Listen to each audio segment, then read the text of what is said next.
오늘 제가 말씀드릴 내용은 어떤 위질환이 위암으로 될 수 있는지 그 위암의 전구병변에 대해서 말씀드리도록 하겠습니다. 먼저 이 전구병변이란 단어가 조금 생소하실지 모르는 분들을 위해서 전구병변이란 과연 어떤 것인가를 먼저 말씀을 드리면 정상적인 위가 어느 날 갑자기 위암으로 돌변하는 것은 물론 아닙니다.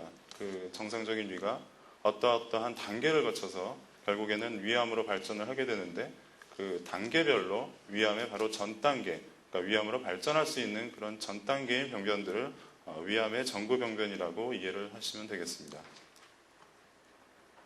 먼저 위암은 과연 어떤 것인가를 살펴보면 위암이라고 하면 위장에 발생하는 악성 종양이라는 것을 통칭해서 이르는 말입니다. 이 악성 종양이라고 하는 것은 모든 위암뿐만이 아니라 다른 암에서도 마찬가지로 통용되는 말인데 이런 정상적인 세포가 암세포로 돌변을 하게 되면서 이런 암세포가 비정상적으로 증식을 하는 것을 의미합니다. 보통 우리 몸을 구성하고 있는 이런 정상세포들은 대개 어떠한 규제를 받으면서 통제를 받게 되는데 이런 암세포의 경우에는 그런 통제를 벗어나서 결국은 비정상적으로 무한대로 증식하는 것을 특징으로 하고 있습니다. 결국 이런 암세포들이 증식을 하게 되면서 결국 다른 곳으로 이전을 하게 되는 이런 전이와 같은 현상을 나타내는 것이 암의 특징적이고 이런 위암은 위장 내에 발생하는 이런 암세포들이 비정상적으로 증식하면서 전이한다는 것을 의미한다고 하겠습니다.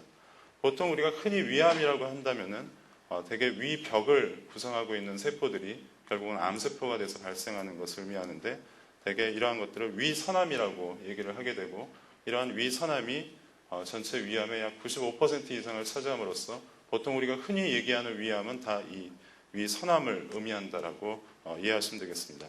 그럼 위선암 말고도 과연 위암이 다른 것들이 있는가?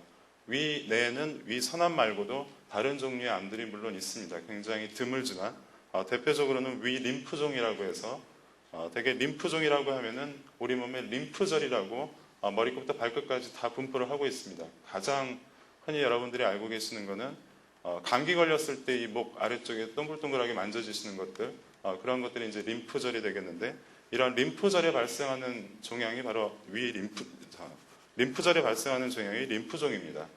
위 안에도 물론 이런 림프선들이 존재하게 되는데 위 안에 존재하는 림프선에서 발생하는 그러한 종양이 위림프종이 되겠고 그다지 이렇게 흔하지는 않은 거기 때문에 여러분들이 그렇게 흔히 접하는 그런 종류는 아닐 거라고 생각을 합니다.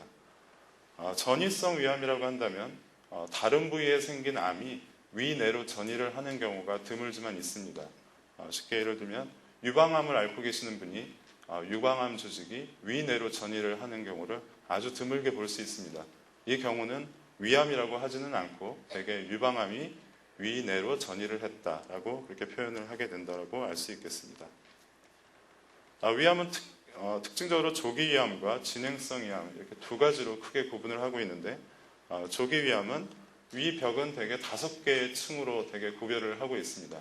제일 첫 번째 층과 두 번째 층에 국한되어서 암이 발생한 경우 점막층과 점막 하층 두 군데에 국한된 경우를 대개 조기 위암이라고 얘기를 하게 되고 그보다 더 진전을 하게 된 경우를 이와 같이 진행성 위암이라고 이렇게 얘기를 하고 있습니다.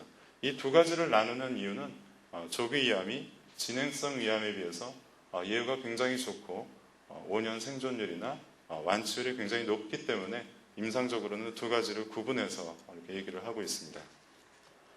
우리나라에서 위암의 발생률은 남자에서는 2002년도에 남자에게서 24% 정도로 전체 암 중에 1위를 차지하고 있고 여자에서는 15% 정도로 유방암에 의해서 2위를 차지하고 있는 아주 가장 흔한 암 중에 하나입니다. 이러한 위암에 따르는 사망률을 보시면 남자에서는 폐암과 간암 다음으로 3위를 차지하고 있고 여자에서는 17%로 1위를 차지하고 있습니다. 이러한 위암 환자들의 예후를 살펴보면 서울대학교병원에서 지난 1986년부터 95년까지 10년 동안 6,300여 명의 환자들을 대상으로 예후를 조사를 했을 때 조기 위암에 해당하는 1기의 경우에는 대개 5년 생존율이라 하면 대개 완치율과 거의 비슷한 의미로 쓰인다라고 알고 계시면 되겠습니다. 대개 90% 정도에서 5년 생존율을 보이고 있지만 진행성 위암으로 가면 갈수록 2기, 3기, 4기로 가면 갈수록 그 생존율이 급격하게 저하되는 것을 알 수가 있습니다.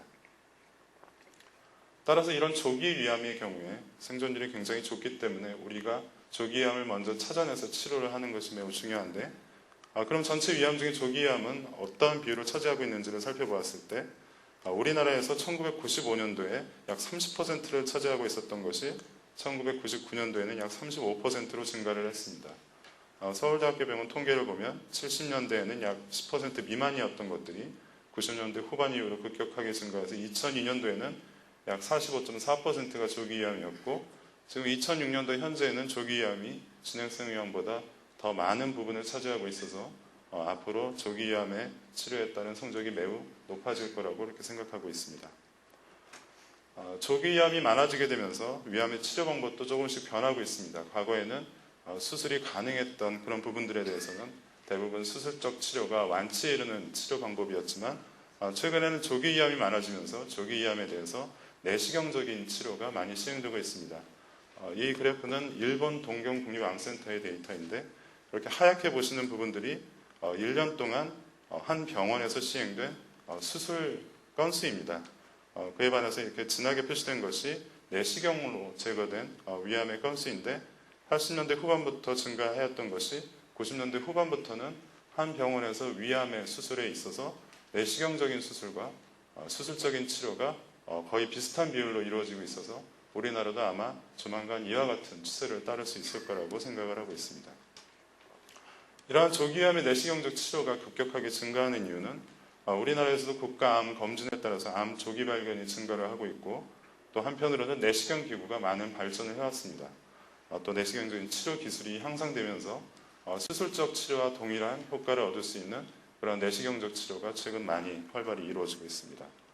이러한 조기위암의 내시경적 치료 장면을 사진으로 간단히 말씀드리면, 이와 같이 위 안에 분포하는 이러한 조기의 위암의 경우에 내시경으로 이와 같이 표시를 하고 내시경적인 기구를 이용해서 이와 같이 절제를 하게 되면 위를 완전히 절제하지 않고도 완치에 이를 수 있는 그런 방법이 되겠습니다. 다음은 위암의 위험 요인에 대해서 말씀드리겠습니다. 위암의 위험 요인은 여러 가지 것들이 있습니다. 여러 가지 음식에 관련된 요인, 또 인종에 관련된 요인, 유전자에 관련된 요인, 또 가족력이 있는 경우, 또 술하고 담배는 어디나 빠지지 않는 그런 것들이고요. 그래서 이러한 위험 요인에 대해서 하나하나씩 살펴보겠습니다. 먼저 음식에 대해서 살펴보면 우리나라의 경우에 지금 위암이 1위를 달리고 있지만, 미국이나 서구, 유럽과 같은 경우에서는 사실 위암을 찾아보기가 그렇게 흔한 경우가 아닙니다. 근데 1950년대 이전만 해도 미국과 서구에서도 위암이 1위를 했었던 시절이 있었습니다. 그러한 것들이 1950년대 이후부터 위암이 급격하게 감소를 하게 되었는데, 그 이유를 가만히 살펴보았을 때 1950년대 이후에 냉장고의 보급이 아마도 큰 역할을 했을 것이다 라고 그렇게 생각을 하고 있습니다.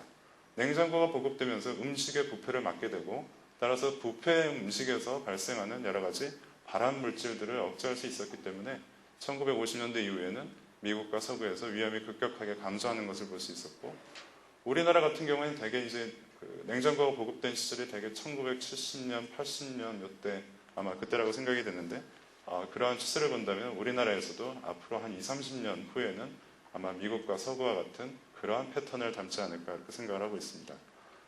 짠 음식들이 특히 이렇게 염장에 절인 음식들이 위암의 위험 요인이다라고 그렇게 얘기들을 하고 있고, 여러 가지 인스턴트 식품에 첨가되는 식품 첨가물들, 이러한 것들이 위암의 발생에 영향을 미칠 거다라고 이렇게 얘기를 하고 있습니다. 고기를 숯불에 직접 태워 먹는 그런 경우, 생선 부위를 직접 불에 태워 먹는, 그러니까 조리거나 찌지 않고 직접 태워서 먹는 음식들이 그 산화되는 과정에서 여러 가지 발암물질이 유발된다는 것이 알려져 있고, 그렇지만 되게 짜고 매운 음식이라고 이렇게 한 덩어리로 뭉뚱그려서 얘기를 하는 경우가 많지만, 되게 매운 음식의 경우에는 위암의 발생과는 그다지 관련이 없을 거다라고 얘기를 하는 경우가 많습니다. 우리나라 음식에는 된장, 청국장 많이 드시겠지만, 이 된장, 청국장이 매스컴에서도 많이 들으셨겠지만 항암 효과가 있다는 얘기도 있고, 또 그렇지 않다는 얘기도 있습니다. 하지만 이 된장, 청국장이 사실 여기에도 해당되는 짠 음식, 염장식품에도 해당되는 거기 때문에 과연 이런 음식의 효과가 암에 미치는 영향이 어떠한 것일지에 대해서는 아직까지는 뭐 섣불리 결론을 내리기는 좀 어려울 것 같습니다. 전에도 말씀드렸듯이 미국 또는 유럽과 같은 서구인의 경우에는 현재 위암의 발생률이 우리나라에 비해서 또 우리나라뿐만 아니라 중국, 일본에 비해서 굉장히 낮다라고 말씀을 드렸습니다. 그럼 과연 서양인과 동양인의 인종적 차이가 있는 것인가? 동양인이 서양인에 비해서 위암이 더 많이 발생할 수 있는 소지가 있는 것인가? 를 살펴보았을 때 뭐 우리나라도 그렇고 중국도 그렇고 일본도 그렇고 이제 미국과 같은 경우에는 이민 역사가 이제 100년이 넘지 않았습니까? 이게 이제 이민 2세대, 3세대, 이제 4세대까지 나오고 있는데 그럼 이민 2세대, 3세대, 4세대를 보았을 때 그럼 그 사람들에게도 똑같은 동양인이니까 위암의 발생률이 높은가를 살펴보았을 때 실제로는 1세대가 아닌 2세대, 3세대 내려가면 내려갈수록 같이 살고 있는 서구인과는 별다른 차이가 없다라는 것이 알려져 있습니다. 따라서 인종적인 차이보다는 생활 습관이나 식이 습관의 차이가 아마도 더 중요할 것이다 라고 그렇게 생각하고 있습니다. 위암에도 가족력이 있습니다. 아마도 위암 환자분들 중에는 우리 아버지, 우리 어머니, 형님, 삼촌 이와 같이 가족력을 갖고 계시는 분들이 드물지 않게 있습니다.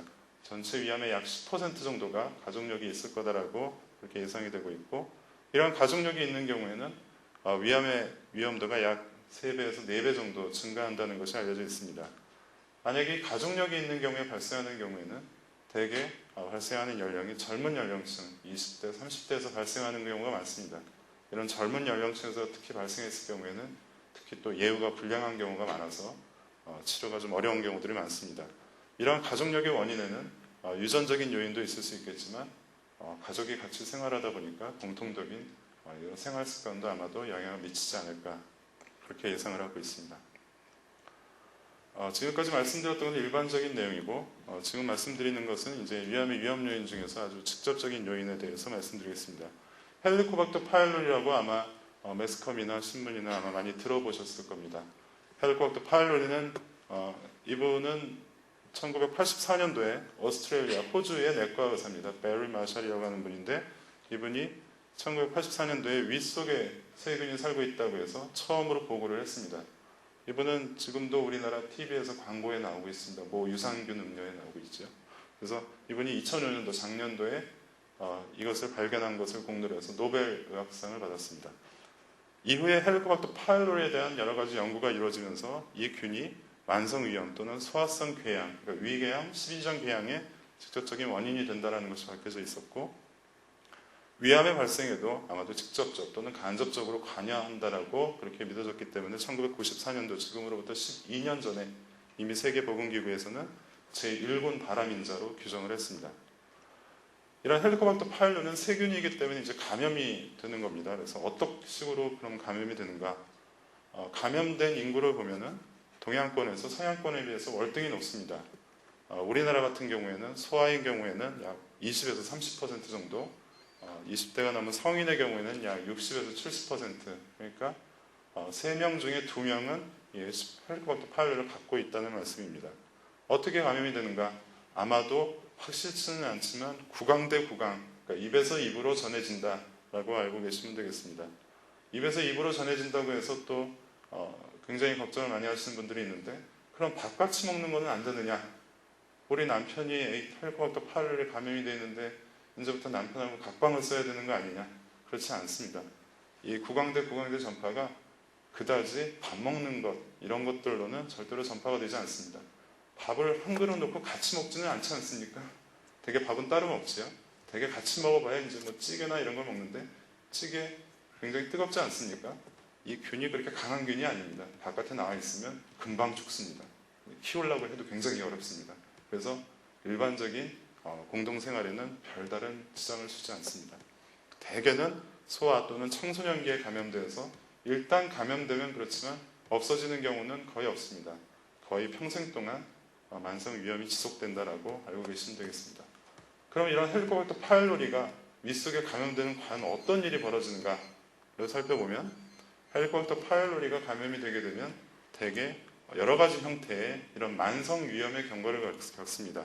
이런 만성 위염의 경과를 겪는 와중에 아주 일부분에서는 위궤양 또는 십이지장 궤양과 같은 소화성 궤양이 발생하기도 하고 이 중에서 아주 극히 일부분은 이와 같은 위암이 발생하는 경우가 있습니다.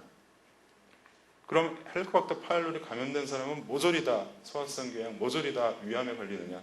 그렇지 않습니다. 아까도 말씀드렸듯이 대개는 만성 위염의 형태로 있으면서 거의 90% 이상은 아무런 증상을 갖지 않습니다. 만약에 헬리코박터 파일로리 감염이 증상을 가진다고 한다면 말씀드렸듯이 우리나라 성인의 3분 중에 2명은 이걸로 고생을 해야겠죠. 그렇지만 대부분의 사람들은 아무런 증상을 갖지 못합니다. 이 중에서 아주 극히 일부분만이 위암이 발생하게 되는데, 그럼 누구는 일로 가고 누구는 일로 가느냐? 여러 가지 환자분들에 따라서 또는 유전자에 따라서 여러 가지 환경적인 요인에 따라서 아마도 다른 결과를 가지지 않을까 이렇게 생각을 하고 있습니다.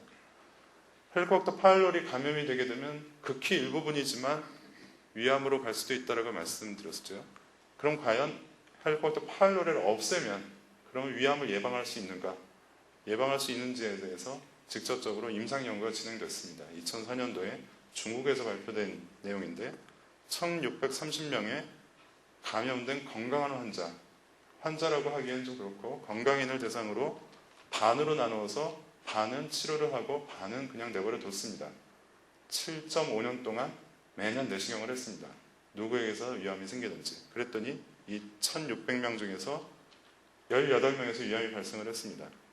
그런데 이 18명이 치료를 한 군이나 치료를 하지 않은 군이나 똑같이 발생을 했습니다. 그러니까 치료를 해도 위암의 발생을 막을 수는 없다라는 얘기죠. 그래서 그러면은 치료를 해봐야 아무런 소용이 없겠구나 라고 생각을 하다가 가만히 살펴보니까 치료를 하는 시점에 이미 위험이 있었던 경우에는, 만성 위험이 이미 진행하고 있었던 경우에는 치료를 해봐야 별 도움이 되지 않았고, 헬리코박터 파일로리 감염은 있었지만 위험이 없었던 경우, 아직 위가 생생한 경우에는 치료를 하는 것이 위암 발생에 예방을 할 수 있는 효과가 있겠구나라는 결론을 얻었습니다. 따라서 헬리코박터 파일로리 감염이 된 이후에 이러한 위축성 위염, 장, 황피, 화생과 같은 이런 만성 위염의 형태를 겪는 경우에는 이미 이쪽으로 넘어온 경우에는 헬리코박터 파일로리를 없앤다 하더라도 이쪽으로 가는 것을 막을 수가 없습니다. 그럼 누구는 일로 가고 누구는 여기서 멈추느냐? 그건 아까도 말씀드렸듯이 환자에 따라서, 유전자에 따라서, 여러 가지 환경에 따라서 많이 좌우가 되게 되는데, 어쨌든 이쪽으로 한번 넘어가면 다시는 돌아올 수 없다는 거죠. 헬리코박터 파일로리 치료를 하더라도. 다음은 위암의 전구병변에 대해서 말씀드리겠습니다. 전구병변은 아까도 말씀드렸듯이 위암으로 발전 가능성이 있는 병변이라고 말씀드렸고, 전구병변이라고 해서 그럼 모두가 다 위암이 발생하느냐? 그렇지 않습니다. 그 중에서 아주 극히 일부분만이 3개월에서 짧게는 길게는 수십 년에 걸쳐서 위암으로 발전을 하는 것이 보통이고, 말씀드렸듯이 모든 전구병변이 위암으로 발전하는 것은 아니고 여러 가지 위험 요인이 함께 관여한다라고 알고 계시면 되겠습니다. 위암의 전구병변 중에 아까 말씀드렸던 만성 위염 중에서 아주 특징적인 형태입니다. 만성 위축성 위염 또는 장상피 화생이라고 하는 이와 같은 만성 위염의 한 가지 형태가 있습니다. 이런 경우에는 대개는 헬리코박터 파일로리가 대개 20년, 30년 이상 감염이 된 이후에야 이 정도가 생기게 되는 것이 보통이지, 대개 젊은 사람에게서 발생되는 경우는 별로 없습니다. 또 한 가지는 이형성이라고 해서 이것은 조금 이따 자세히 말씀드리겠지만 이미 암세포로 돌변하게 되기 시작하는 그런 정도의 병변입니다. 잘 안 보이실지 모르겠지만 위 안에 이와 같은 이렇게 평평한 오돌도돌한 부분이 있습니다. 여기서 조직 검사를 해보면 정상 조직과는 다른 세포가 발견이 되게 되고, 또 여러 가지 이유로 기존에 위 절제술을 받으신 분들이 있습니다. 대개 위를 이제 다 절제하는 것이 아니고 대개 한 3분의 2 정도 절제하고 나서 한 3분의 1 정도 남아 계시는 분들, 그런 분들이 시간이 지나게 되면은 정상인에 비해서 남아있는 위에서 위암이 발생하는 경우가 높다라고 알려져 있습니다. 앞서 말씀드렸던 이런 만성 위축성 위염과 장상피 화생에 대해서 말씀드리면 이것은 대개 헬리코박터 파일로리의 만성 감염에 의해서 나타나는 것이고, 대개는 아무런 증상이 없습니다. 아까도 말씀드렸듯이 90% 이상은 증상이 없다고 말씀드렸죠. 세균 치료를 한다 하더라도 정상으로 되돌아가지 않습니다. 대개 나이가 증가할수록 아까 20, 30년 지난 후에 발생한다고 말씀을 드렸고, 이 중에서 아주 극히 일부분만이 1%에서 많게는 10% 정도가 향후 위암의 전 단계 또는 위암으로 발전할 수 있는 그런 가능성이 있습니다. 다 가는 것은 아니고 이 정도에서 가능성이 있다는 것이고, 특별히 제균 치료를 한다 하더라도 호전되지 않기 때문에 특별한 치료를 필요로 하지 않습니다. 그렇지만 나중에 위암의 발전 가능성이 있기 때문에 정기적인 내시경 검사를 받으시라고 권유를 하게 되는데, 대개 그 간격은 2년에 한 번 정도를 추천을 하고 있습니다. 아까 말씀드린 이 형성은 이 형성의 정도에 따라서 정도가 낮은 경우, 정도가 높은 경우 두 가지로 나눌 수가 있습니다. 아마 선종이라는 얘기를 들어보신 분들이 있을지 모르겠습니다. 요즘에는 건강검진 내시경 하시면서 아마 선종이라는 얘기를 들어보신 분들이 아마 많으실 텐데요. 이 선종이라고 하는 것은 이형성이라는 것은 이러한 조직 검사에서 정상적이지 않은 비정상적인 조직이 나왔다라는 것을 의미합니다. 선종은 이러한 비정상적인 조직을 갖는 어느 정도의 이와 같은 덩어리의 형태를 갖는 것을 총칭해서 부르는 명칭입니다. 그럼 용종은 또 뭐냐? 대개 용종을 영어로 이제 폴립이라고 얘기를 하는데, 용종은 이러한 선종 중에서 이와 같이 완전히 혹의 형태를 취하는 경우, 이런 혹의 형태를 취하는 경우를 통칭해서 용종이라고 얘기를 하게 되고, 이러한 용종 중에는 선종을 갖고 있는 경우도 있고 그렇지 않은 경우도 있습니다. 대개 단순한 염증 때문에 생기는 이러한 혹인 경우도 있는데, 이러한 염증성 용종은 대개 위암과는 별다른 관련이 없고 이러한 선종성 용종이 위암하고 연관이 되어 있습니다. 이러한 위선종이 위암의 대표적인 전구병변이라고 말씀드렸고, 여기에서는 조금 위험도가 높아서 적게는 10%에서 많게는 50%에서 향후 위암으로 발전될 수 있는 가능성이 있습니다. 위암으로 발전되는 기까지의 기간은 짧게는 수개월에서 많게는 수년이 걸리기도 합니다. 내시경만으로는 이게 위선종인지 아니면 이 안에 조기위암이 포함되어 있는지 정확하게 진단을 할 수가 없습니다. 대개는 잘라내고 나서 조직검사를 통해서 확진을 하게 되는데, 이 위선종 중에 약 20% 정도에서는 이미 조기위암을 포함하고 있다는 것이 특징적입니다. 따라서 이러한 위선종이 발견된 경우에는 꼭 제거를 하셔야 됩니다. 이런 위선종의 내시경 절제하는 방법에는 과거에는 다 수술적인 치료가 이용됐지만 최근에는 내시경적으로도 절제가 되고 있습니다. 계속 보여드리는 똑같은 환자의 사진인데, 이와 같이 평평한 부분을 내시경을 이용해서 이와 같이 표시를 하고, 내시경적인 기구를 이용해서 이와 같이 마치 생선회를 뜨듯이 이렇게 벗겨내게 됩니다. 벗겨내게 되면 이와 같은 조직을 회수를 할 수가 있게 되고, 나중에 3개월 후에 내시경을 다시 찍어보면은 이와 같이 흔적도 없이 사라져 있는 것을 볼 수가 있습니다. 과거에는 위를 절제했던 것을 이와 같이 내시경으로 절제를 함으로써 위를 살릴 수 있는 그런 장점이 있습니다. 위궤양 또는 십이지장 궤양과 같은 그런 소화성 궤양에 대해서도 아마 많은 궁금증이 있으실 텐데, 이 위 십이지장 궤양을 통칭해서 이제 소화성 궤양이라고 얘기를 하고 있습니다. 이러한 소화성 궤양도 마찬가지로 헬리코박터 파일로리 감염과 밀접한 연관을 가지고 있습니다. 위 십이지장 궤양이 있으신 경우에는 이 헬리코박터 파일로리 치료를 하여야만 재발을 막을 수가 있습니다. 과거에 이러한 개념이 없었을 때는 궤양약을 드셔도 그때뿐이고 1년 지나면 재발하고 그런 분들이 많았습니다. 그런 분들은 다 이런 균이 남아있기 때문이었는데, 이 균을 제균 치료를 함으로써 재발을 줄일 수가 있습니다. 그럼 위궤양이 오래되면 위암이 되느냐? 아마 또 많은 궁금증을 가지실 텐데, 위암과 위궤양은 아무런 관련이 없습니다. 심지어 십이지장 궤양의 경우에는 십이지장 궤양을 갖고 있는 환자분들은 오히려 위암의 위험도가 낮다라는 이야기도 있습니다. 그렇다고 해서 일부러 십이지장 궤양을 만드실 필요는 없습니다. 자, 그러면 모든 위암에는 앞서 말씀드린 이런 전구병변이 존재하는가? 그렇지는 않습니다. 불행하게도 전구병변이 없이 그냥 위암이 발생하는 경우도 있습니다. 특히 가족력이 있는 경우에 앞서 말씀드리는 만성위암이라든지 위선종이라든지 이런 단계를 거치지 않고 막바로 위암이 발생하는 경우들이 있습니다. 이런 경우에는 대개 수개월 내에 발생해서 급격하게 진행을 하는 경우가 보통이고 예후가 굉장히 안 좋습니다. 앞서 말씀드린 바와 같이 그럼 반대로 모든 전구병변이 위암으로 진행하는가?